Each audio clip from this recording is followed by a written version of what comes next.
নমস্কার বন্ধুরা, tribe exam আপনাদেরকে স্বাগত জানাচ্ছি। অনেক দিন পর আপনাদের জন্য একটা ভিডিও নিয়ে আসলাম। সর্বপ্রথম সবাইকে নববর্ষের শুভেচ্ছা জানাচ্ছি অনেক অনেক। ঠিক আছে, আর যারা যারা যেই সকল ক্যান্ডিডেটসরা আছেন গ্রুপ ডি, যারা জেআরবিটি এক্সামগুলো দিয়েছিলেন, ঠিক আছে, তাদের জন্য আজকে একটা ডিসকাশন হতে চলেছে। ঠিক আছে, তো গুরুত্বপূর্ণভাবে যদি নেওয়া হয় ভিডিওটাকে তাহলে গুরুত্বপূর্ণই হবে, আর যদি না হয় তাহলে তো হবে না। ঠিক আছে, তো সেইভাবেই সেই কথাটা মনে রেখে আগে চলছি আর বলতে চলেছি যে সর্বপ্রথম কেমন আছো তোমরা। আমি তোমরা বলতে এখানে জিআরবিটি গ্রুপ ডি ক্যান্ডিডেটস, যত সকল গ্রুপ ডি ক্যান্ডিডেটস আছে অপেক্ষা করছেন রেজাল্টসের, সবার জন্য সবাইকে জিজ্ঞেস করছি কেমন আছো তোমরা। আবারও জিজ্ঞেস করছি কেমন আছো তোমরা। যদি আপনাদের উত্তর ভালো হয় যে আপনারা মোটামুটি আছেন বা ভালোই আছেন, ঠিক আছে, খুব ভালো। আর যাদের যাদের উত্তরটা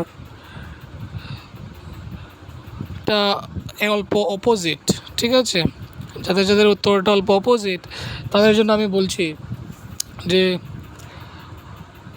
দেখেন 2020-তে 2022-তে আপনাদের অ্যাডভার্টাইজমেন্টটা বেরিয়েছিল, ঠিক আছে, তারপরে এক্সাম হয়েছে 21-এর লাস্টে, ঠিক আছে, তারপরে 22 গেল, 23 গেল, তারপরে আমরা 24-এর মধ্যে কিন্তু চাকরি পেয়েছি। গ্রুপ সির কথা বলছে, ঠিক আছে, সিমিলারলি সাইমালটেনিয়াসলি গ্রুপ ডিরও প্রসেসটা চলেছিল, গ্রুপ ডিরও আপনাদের সেই রকমভাবেই চলে গেছে, কিন্তু গ্রুপ সিটাকে প্রেফারেন্স বেশি দেওয়া হয়েছে because of some valid reasons and all, এটা তোমরা জানো।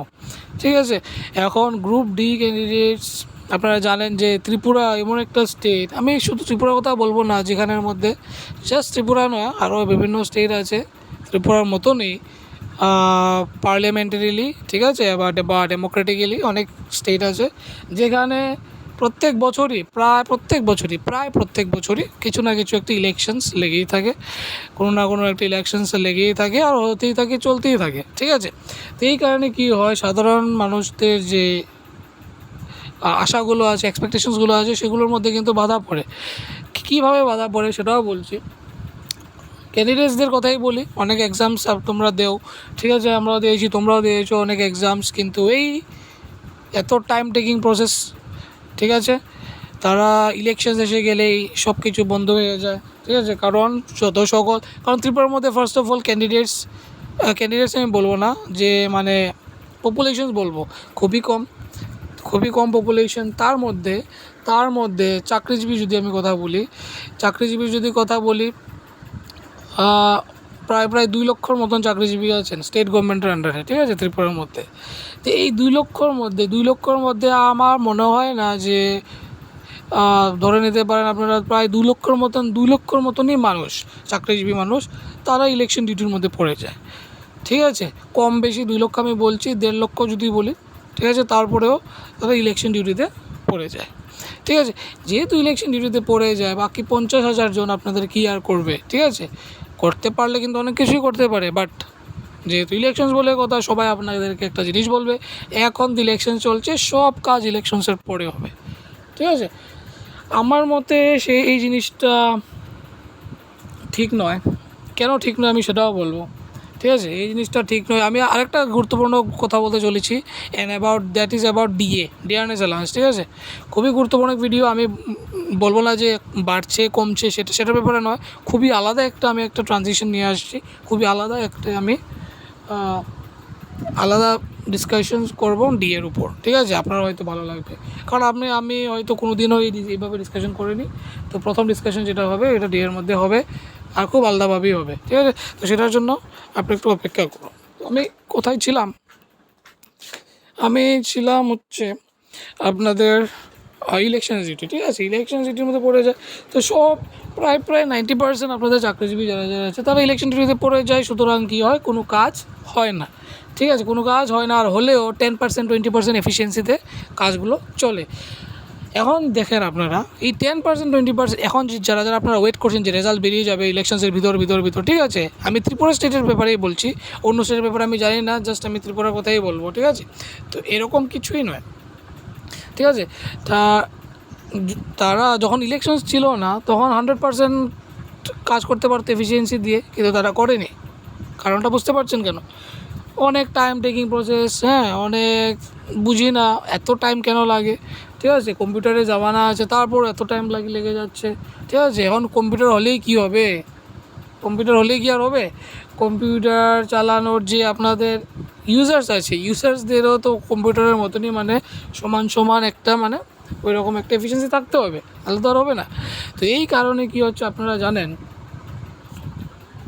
এই কারণে অনেকই প্রবলেমস হয়ে যাচ্ছে, অনেকেই সব কিছু করতে পারছে না, ঠিক আছে? তো কাজের মধ্যে বাধা হচ্ছে, তো সেই কথা বলছি, অনেক প্রবলেম।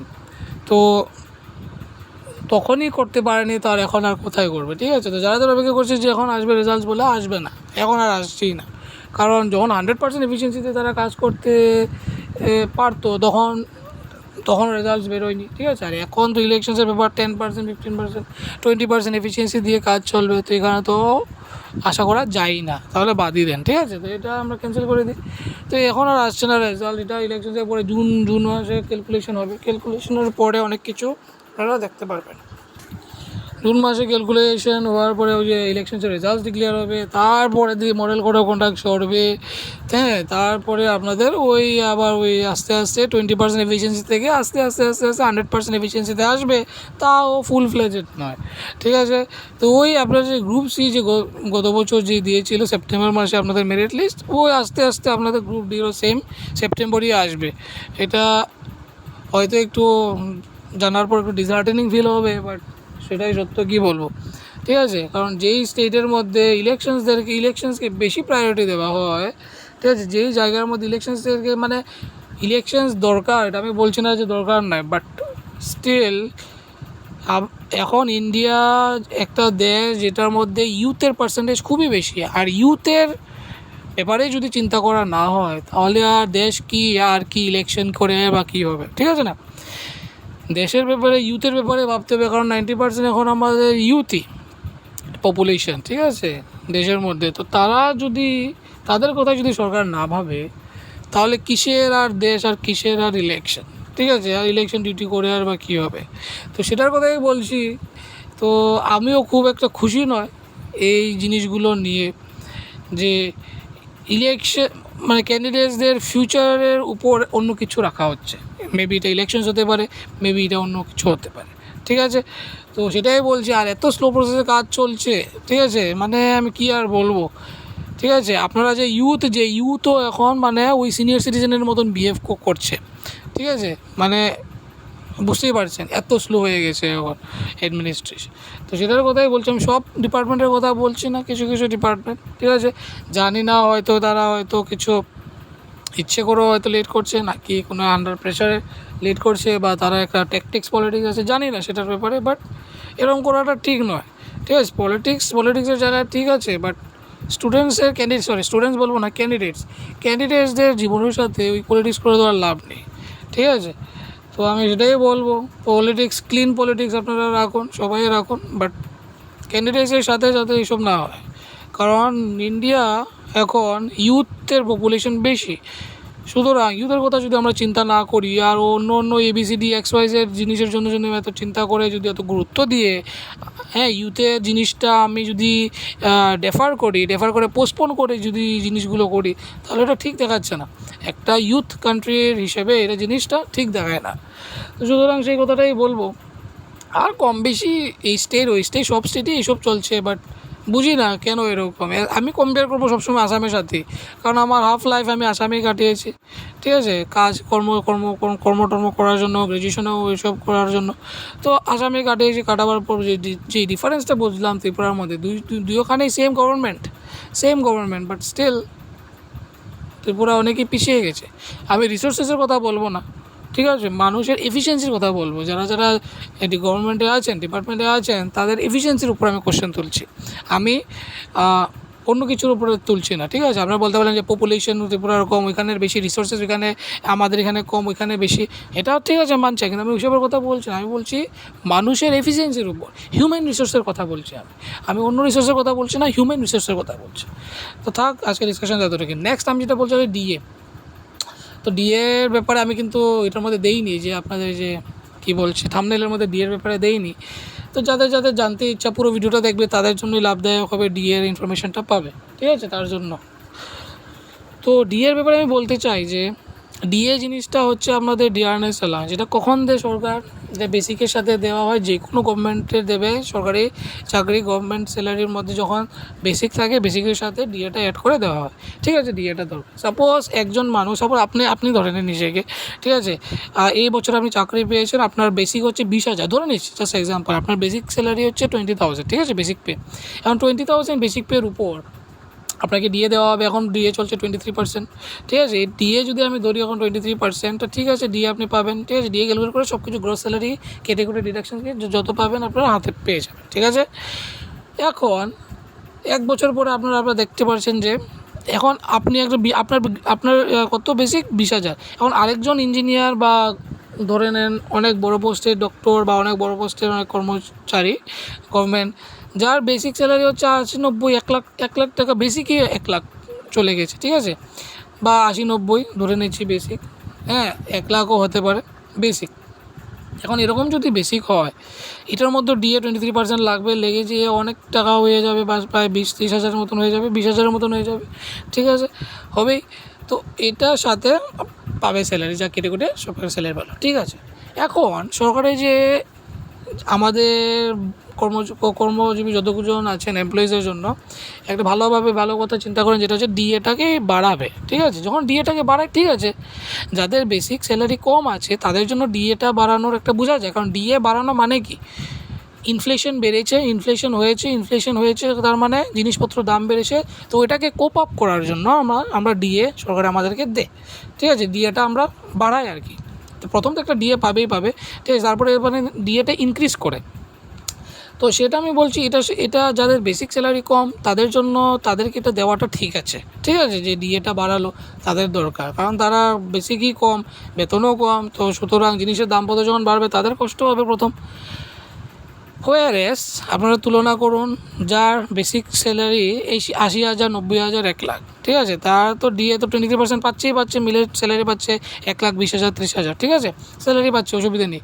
কিন্তু যখন ডিএ বাড়ানো হয়, সবার জন্যই বাড়ানো হয়, যার বেসিক স্যালারি 20,000 তার জন্য ডিএ বাড়ানো হয়, যার বেসিক স্যালারি 80,000 তার জন্য ডিএটা বাড়ানো হয়, সেটার মধ্যে আমার প্রবলেম।